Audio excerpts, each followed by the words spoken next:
Здравейте от мен, Дебора, и от моят YouTube канал Светлина. Като на първо място искам да кажа следното. But first coffee, so... Вече пих. В смисъл има още, но не е моментата. Днешната тема е тема, за която много от нас не искат да поговорят. Или тема, която не искат да приемат, да възприемат и предадат. Искам да започна със следното. Не се отказвайте, когато е трудно. Правя този клип, защото се събудих с зверска умора, а съм спала над 10 часа най-вероятно. И предходните 2 дни аз нямам абсолютно никаква енергия, нито имам някаква идея защо това се случва.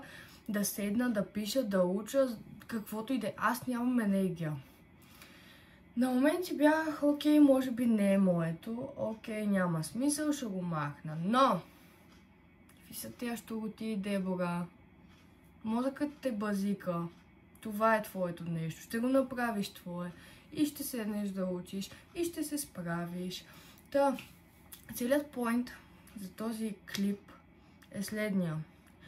Когато се изморите, когато тотално се изтощите, извинявам се, когато не можете да направите нищо по-различно от това да станете от леглото, почивайте. Вече го казах, но почивайте. Никога не се отказвайте или не позволявайте на зоната на комфорт да ви убие. Затова не се засядайте твърде дълго в зоната на комфорт. Абсолютно никой няма да дойде да ти каже: "О, здравей! Искам да те попитам колко жертва за това, което си днес. Колко усилия положи, от колко неща ти трябваше да се откажеш, колко пъти пренебрегна себе си заради успеха и така нататък." Никой никога няма да ви попита този въпрос. Никой никога няма да се интересува какво седи зад успеха ви. Единствено ще гледат успеха ви. А цялата работа е...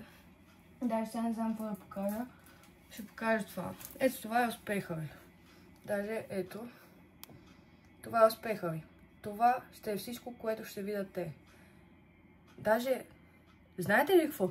Те ще видят така от тук повърхността. Те няма да видят същината, която аз първоначално показах. И същината, която е надолу, ще знаете само единствено вие. Както и да е, примерът не беше много удачен, защото не се усетих къде трябва да покажа. Както и да е, разбрахме. Имам предвид, че те ще видят някакви минимални усилия, ето такива. И ще кажат: ето, не е толкова сложно, и аз мога да го направя, на твое място бих направил къде е по-добри неща, къде е по-бързо.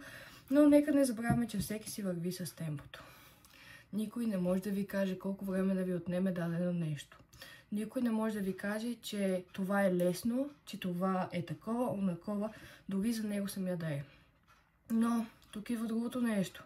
Никой не е във вашите обувки. Абсолютно никой. Никой няма идея кога вие си лягате, кога ставате, кога се храните, кога ревете, кога се смеете и така нататък. Или други да имат. Те виждат това, което вие им позволявате да видят. Де факто, никой не може да ви каже и копче, защото вие сами решавате какво да знаят те. И най-хубавото нещо на това да имате private life, в смисъл, даже не го казах правилно, но се тая, е това, че хората единствено могат да гадаят какво се случва в живота ви, но не и да знаят същината му. В смисъл, вие може да хвърляте някаква информация, някакви неща, обаче какво се случва реално в живота ви си знаете само единствено вие. Истината е, че може да живеете с някого под един покрив. Да сте с въпросния човек постоянно, навън, вкъщи и така нататък.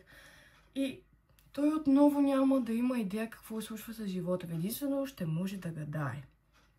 Искам да кажа, че много е трудно това да изградиш дисциплина към себе си, към мечтите си, към желанията си, защото мечтите са нещо много относително. В смисъл, когато кажеш "аз мечтая", е нещо много относително, поради причината, че ти мога мечтаеш цял живот да не правиш абсолютно нищо за това нещо. Въпросът е там, че трябва да имате цели, които да гоните, цели, които да градите и надграждате. Ако чистия пример е, аз искам да отида къде да отида? На морето. Или аз мечтая да я на морето. Ти няма как да идиш на морето само с приказки. Писал, ти трябва да се подготвиш за морето, да събереш някакви средства и така нататък. И ето ще риш. Другото, което е личния пример с мен, аз искам да науча испански, обаче ми е много трудно, ма така. Испанският наистина ми е много труден, факт, не го кария. Нямам абсолютно никаква идея как ще ми се получат нещата, честно казвам. Как ще го скълпа, как ще го правя. Единственото, което знам е, че това не е мечта. Може да е било някога, но вече е станало цел. И аз тази цел е гонам до последно, защото знам, че се справя и го мога. Цялата работа е вярвайте в себе си. Не позволявайте на хората да ви казват каквото и да е, защото те не са във вашите обувки, нямат никаква идея какво се случва в живота ви. Нямат идея какви са усилията за успехите ви. И този клип отново може би е твърде меланхоличен, защото ми се въртат твърде много неща в главата, но цялата работа зад него беше не се отказвайте, когато стане трудно. И този клип даже го правя като напомня към мен сама, даже гласът ми почна да трепти, защото аз се събудих супер изморена, супер някакси, все едно не знам на къде да поема и така нататък, все едно искам да приключа до тук и да съм като окей, отивам гората. Но гората би била много по-яка, ако знаеш испански, да си говори с мечките на испански, нали? Както и да е, това просто беше някаква joke on me.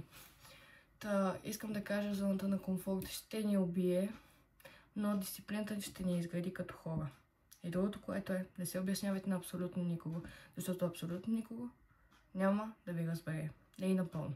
Тук не говорим за близките ви. Близките ви ще дадат абсолютно всичко да ви разберат. Тук говорим за хората, които просто до един момент са били като о, гледай, това прави, па нищо не става. И в момент, когато вие му сте положили зверски усилия, болка, пот, безсъние и така нататък, и започнете да имате, как да го кажа, успехите пред очите си, хората са като, оле, ма как успя да го направиш? Ма сподели ми, браво, гордея с теб. Това лицемерие изобщо не го толерирам. В смисъл, ако не си бил с мен от началото, когато ми е било трудно, няма смисъл да си мен на върха. Така че с цялото ми уважение, бъдете хора и не забравяйте защо започнали дадено нещо. Винаги има смисъл да продължите напред.